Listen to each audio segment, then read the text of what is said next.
Hello everyone, my name is Ritvika, your science mentor for class 8th. Today we are going to talk about the very first chapter of your curiosity book, that is Exploring the Investigative World of Science. In this session, we are going to study two topics, that is investigation in science and science in our daily lives. So students, from the very title of our chapter, what do you mean by investigation? Investigation क्या होती है? Investigation बड़ा ही interesting term है ना? Investigation आपने सुना होगा crime scenes में होता है, सीबीआई करती है, फोरेंसिक डिपार्टमेंट करती है, पर उस इन्वेस्टिगेशन का हम साइंस में क्या करेंगे? इन्वेस्टिगेशन साइंस में कैसे यूज होती है? जब आप पूछते हैं इंपॉर्टेंट क्वेश्चंस, कुछ फोकस्ड क्वेश्चंस। रेनबो कैसे बना? कार की ब्रेक्स कैसे काम करती है? हमारे फोन्स कैसे चार्ज होते हैं? है ना? हर चीज में साइंस है। इसी से हमारी इन्वेस्टिगेशन बढ़ती है। जब आप पूछेंगे focused questions, can you ask some random questions in science when you are doing investigation? No, you can not. You need to ask why, how, what. That are your focused questions. आप किसी भी चीज के लिए investigate करते हैं तो उसके लिए पहला स्टेप होता है कि आप कुछ क्वेश्चंस पुट करें, है ना? कुछ फोकस क्वेश्चंस करें। जैसे कि आप एक छोटा सा एग्जांपल लेते हैं कि एप्पल कट किया आपने। एप्पल आप सबके घर में है। एप्पल कट किया, वो कुछ टाइम में ब्राउन हो जाता है अगर आप उसे कंज्यूम ना करें। इसीलिए आपकी मदर्स कहती है कि एप्पल को कट करते ही खा लेना, नहीं तो वो क्या हो जाएगी? ब्राउन। तो वो ब्राउन कैसे हुई? ये आप क्वेश्चन ही पुट नहीं करेंगे तो आपका इन्वेस्टिगेशन आगे कैसे बढ़ेगा, है ना? तो जब आपने एप्पल कट किया, आपने एक छोटा सा एक्सपेरिमेंट तो खुद ही डिजाइन कर लिया। ये एक्सपेरिमेंट से आपको क्या मिली? आपकी ऑब्जर्वेशंस कि मैंने एप्पल कट किया, वो हो गया ब्राउन। तो आपकी किचन, आपकी साइंस लेबोरेटरी, आप छोटे से साइंटिस्ट, और वो एप्पल क्या हो गया? आपका एक्सपेरिमेंट। उस एक्सपेरिमेंट से आपने क्या किया? आपने किया observation that if when I cut an apple it will turn brown in some time, and how will it turn brown? ये क्वेश्चंस, ये फोकस क्वेश्चंस आपको ले जाते हैं आपके रिजल्ट्स तक। तो हमने 3 स्टेप किए हमारी इन्वेस्टिगेशन की जर्नी में। इस बुक का पर्पस ही ये है कि आपको एक छोटा सा इन्वेस्टिगेटर बनाना है। किसका इन्वेस्टिगेटर? साइंस का इन्वेस्टिगेटर।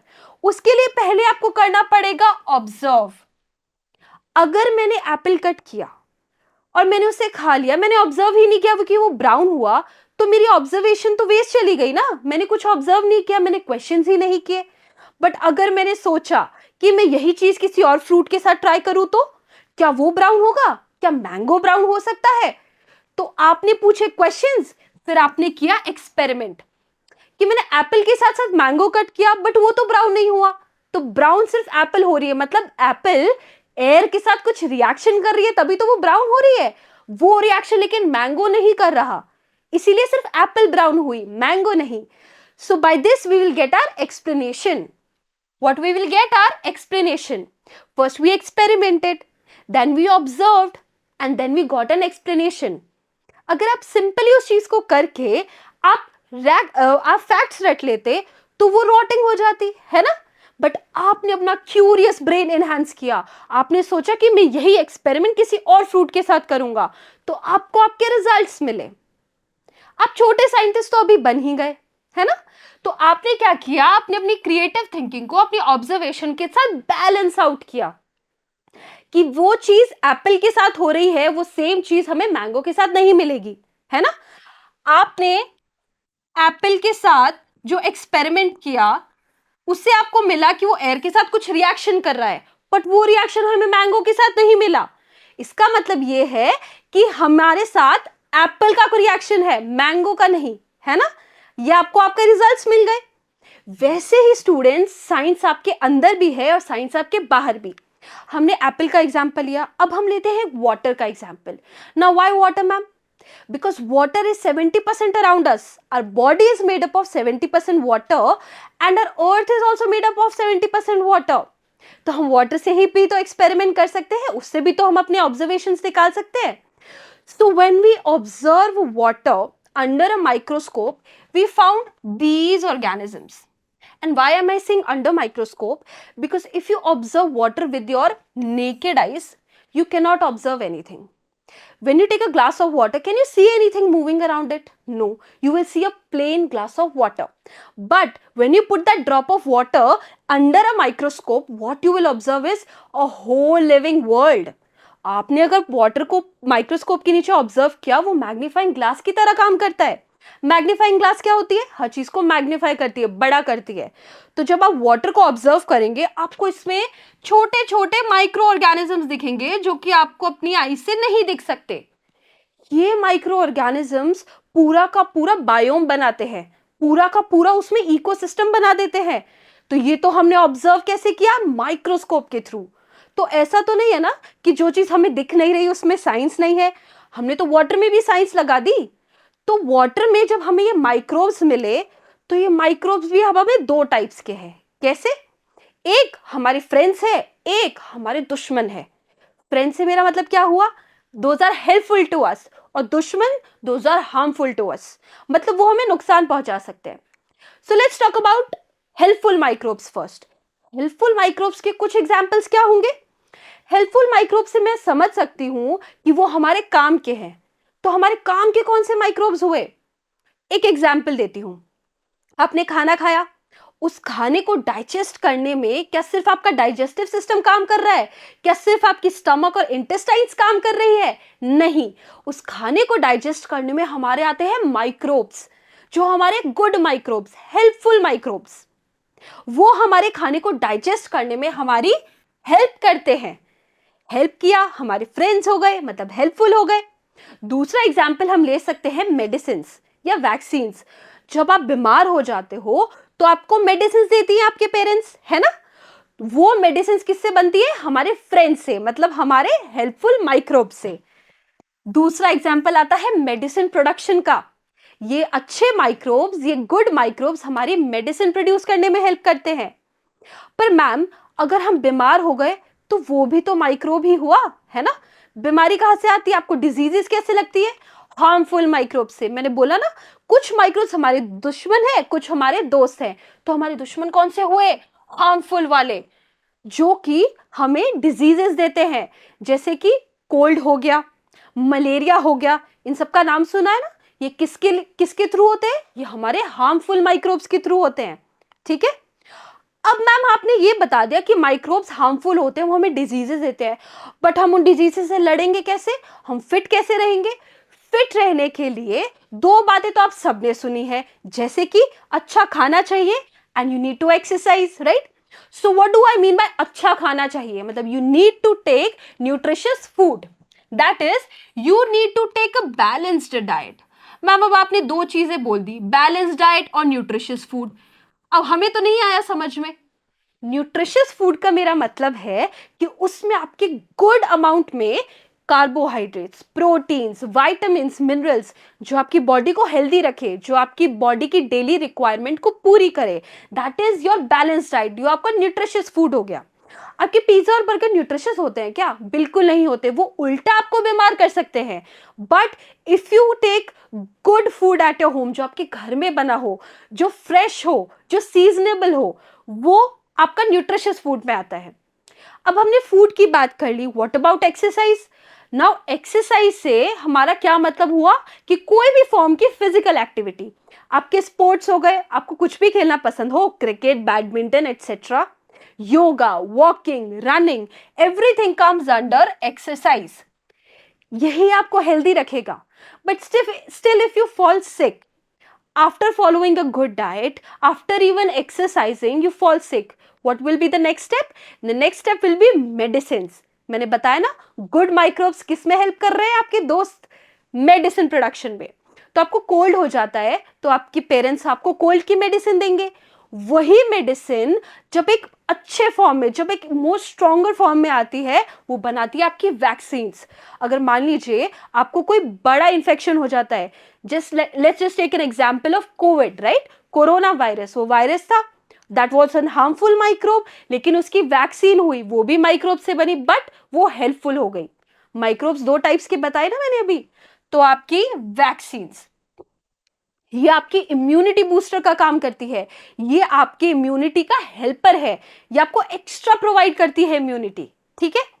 अब मैम आपने बात करी कि कुछ एग्जाम्पल्स आपने ऐसे दिए जो हमारी बॉडी के अंदर है, बट साइंस स्टूडेंट्स बाहर भी है बॉडी के। बाहर से मेरा क्या मतलब है कि आप साइंस को अपने अंदर भी ऑब्जर्व कर सकते हैं, अपने बाहर भी ऑब्जर्व कर सकते हैं। बाहर जैसे कि इलेक्ट्रिसिटी का एग्जाम्पल ले लो। इलेक्ट्रिसिटी आप सबके घर में है। All your electric equipments run on electricity, like fridge, your television, your mobiles, laptops, right? Electricity के आज हम दो एग्जाम्पल्स पढ़ते हैं। हमने साइंस पढ़ना है ना डेली लाइफ में, तो this is one and this is a second example. अब आप मुझे कुछ डिफरेंस बता सकते हो इसमें? both these machines run on electricity, am I right? But the electricity here is in two different forms. Now what do I mean by that? Here is the heating effect of electricity, right? सर्दी में हमने heater on किया। Heater कैसे चला? Electricity पे। Electricity से हमारी ये जो दो रॉड्स हैं वो गर्म हुई, ठीक है, रूम का टेम्परेचर बढ़ा तो हमें वार्मथ मिली।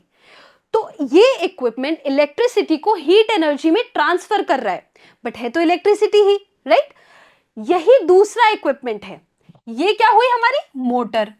और ये इलेक्ट्रिसिटी पे रन कर रही है, बट क्या इसमें आपको हीट मिलती है? नहीं, ये रन कर रही है हमारे मैग्नेटिक इफेक्ट पे।